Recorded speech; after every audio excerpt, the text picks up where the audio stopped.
In this video, we're going to talk about some money matters as you are getting remarried or marrying someone that already has been married before and has kids. So money issues are complicated no matter what your situation and what you're marrying into, but certainly with the blended family, there's some other dynamics that play into that. There's extra expenses, of course, involved when there's kids in the mix.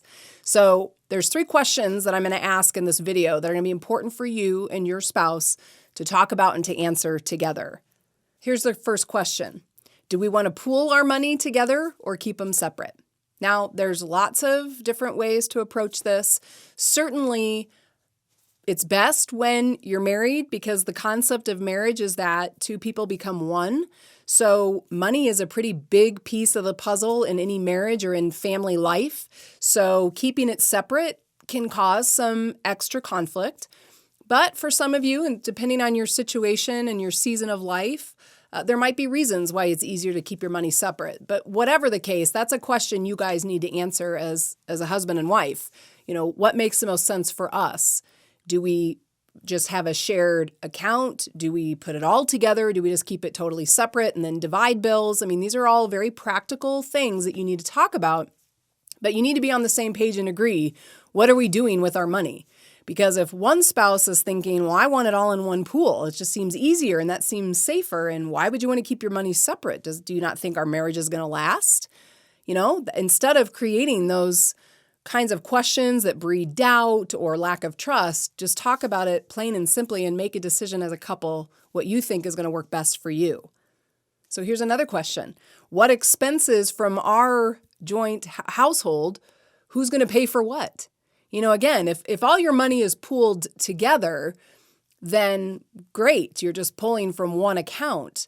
But again, in blended family situations, one spouse may have kids and the other spouse doesn't have kids. So their money, they're not used to having to pay for kids' bills. They're just used to paying for their own.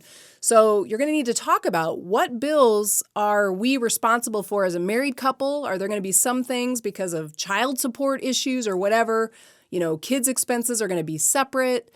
Again, you need to look at your own financial picture, your budget, your bills, the expenses that you each bring to the table, and make a decision what's going to work best for us and how do we make money work for us that it doesn't become an ongoing everyday struggle where we're fighting over it. You need to make a decision about here's our bills that we have as a married couple, or here's the bills then that I bring to the marriage because of kids or whatever. How are we going to pay for those? And here's the third question. Should we create a shared budget? Now, especially if you guys have made a decision to pool all your money together, then the answer to that should be yes. I mean, it is healthy and very important for any couple to have a budget, to pay attention to how you spend and what you're saving and what your financial goals are and all of that. So it would not be a good thing for you to not have a budget, especially if you are deciding to put all your money together.